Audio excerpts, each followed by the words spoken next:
السلام علیکم ورحمۃ اللہ وبرکاتہ۔ خلق الإنسان أزواجا وجعل النكاح بينهم نعمة والصلاة على من كان اسمه محمدا أما بعد قال الله تعالى في كلامه المجيد أعوذ بالله من الشيطان الرجيم بسم الله الرحمن الرحيم ولا تقربوا الزنا إنه كان فاحشة وساء سبيلا وقال رسول الله صلى الله عليه وسلم لا يزني الزاني حين يزني وهو مؤمن او كما قال عليه الصلاة والسلام۔ نہ پائے سے کسی کے ہے نہ کچھ ہونے سے مطلب ہے، یہ دنیا ہے اسے تو کچھ نہ کچھ ہونے سے مطلب ہے۔ ہاں انہی لوگوں سے دنیا میں شکایت ہے ہمیں، ہاں انہی لوگوں سے دنیا میں شکایت ہے ہمیں، ہاں وہی لوگ جو اکثر ہمیں یاد آتا ہے۔ گرامی قدر، آپ لوگوں کا بہت بڑا احسان ہے کہ آپ ہمیں اس بزم میں چند منٹ لب کشائی کرنے کا موقع عنایت فرمائیں۔ حضرت گرامی، آج میری تقریر کا موضوع زنا ہے۔ ہماری قوم، ہماری معاشرے کو دیکھتے ہوئے مجھے مجبوراً یہ موضوع انتخاب کرنا پڑا، کیونکہ ہمارا معاشرہ اس مہلک گناہ کو گناہ نہ سمجھنے کی وجہ سے اس کے دلدل میں پھنستے ہی جا رہی ہے، اور یہ زنا دماغ کی طرح ہمارے دین و ایمان کو کھوکھلا بنا رہی ہے۔ لیکن میری ذمہ داری ہے میری قوم کو بچانا اور معاشرے کی حفاظت کرنا، اس لیے اللہ تعالیٰ کے توفیق کے سائل بن کر تقریر کا آغاز کرنا چاہتا ہوں۔ تو دوستو، سب سے پہلے بتا دینا مناسب سمجھتا ہوں کہ زنا کس کو کہتے ہیں، زنا کی تعریف کیا ہے۔ تو سنیے، مرد عورت کا بے غیر شادی کے جسمانی تعلق رکھنا زنا ہے، چاہے گرل فرینڈ بوائے فرینڈ ہو، چاہے منگتر یعنی فیونسی ہو، چاہے اپنے گاؤں کے ہو، چاہے دوسرے گاؤں کے ہو، چاہے اپنے گلی محلے کے ہو، چاہے پڑوسی ہو، چاہے رشتہ دار ہو، چاہے دشمن ہو، چاہے گھر کے ہو، چاہے باہر کے ہو، چاہے ملک میں ہو، چاہے معاوضہ دے کر کسی بازاروں سے ہو۔ الغرض، مرد کے لیے اپنے بیوی اور بادی کے علاوہ، عورت کے لیے اپنے شوہر کے علاوہ سے جسمانی تعلق رکھنا زنا ہے۔ اے میرے یارو، اے مت سمجھنا صرف جمع کرنا یعنی ختنتین کا ملنا ہی زنا ہے، بلکہ آنکھوں سے، ہاتھوں سے، پاؤں سے، جسم کے ہر عضو سے زنا سرد ہوتا ہے۔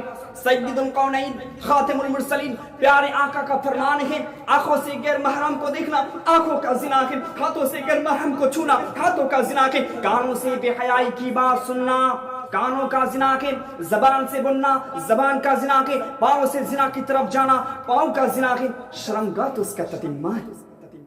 برادران اسلام، زنا کوئی عام گناہ نہیں، زنا کوئی چھوٹا موٹا گناہ نہیں، زنا تو اکبر الکبائر میں سے ہے۔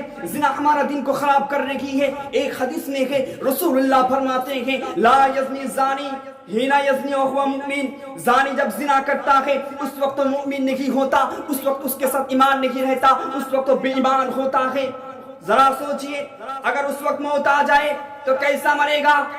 بے ایمان ہو کر مرے گا۔ خود اللہ قرآن میں فرماتے ہیں، لا تقربوا الزنا انہ کان فاحشۃ وساء سبیلا۔ اے میرے بندے، خبردار زنا کے قریب مت بھٹکنا، کیونکہ وہ بڑی بے حیائی اور بری راہ ہے۔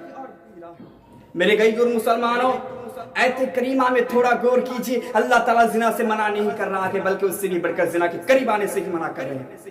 اس سے یہ معلوم چلتا ہے کہ زنا کتنی بڑی گناہ ہے، کتنی موسی گناہ ہے، کتنا اہانت کن اور کتنا غضبناک، اللہ کے یہاں اتنا ناپسندیدہ ہے کہ اس کے مرتکب کے لیے دنیا ہی میں خوفناک سبق عامی سزا کا اعلان کر چکے ہیں۔ اگر غیر شادی شدہ مرتکب زنا ہو تو اس کے لیے سر عام جو راستے میں 100 کوڑے مرنے کا حکم ہے۔ اگر شادی شدہ مرتکب زنا ہو تو اس کے لیے رجم یعنی پتھر مار مار کر سنسار کر دینے کا فرمان ہے۔ ایسا سزا ہے، سنتے ہی دل دہل اٹھتے ہیں، رونگٹے کھڑے ہو جاتے ہیں۔ میرے غیر مسلمانوں،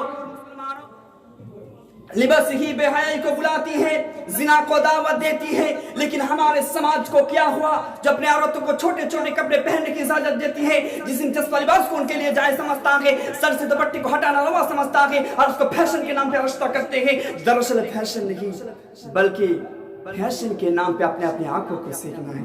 ماں بیٹی کے جسم کو دیکھ کر لطف اندوز ہونا ہے، ناپاک خواہشات کو پورا کرنا ہے، ان کی عزت کو دیگر چیزوں کی طرح نیلام کرنا ہے۔ یہ خواہشات کے پجاریوں، اپنے ناجائز ارادوں سے باز آ جاؤ، اپنی کالی کرتوتوں سے باز آ جاؤ، ورنہ اسے قیامت میں تمہارے لیے دردناک عذاب انتظار کر رہا ہے۔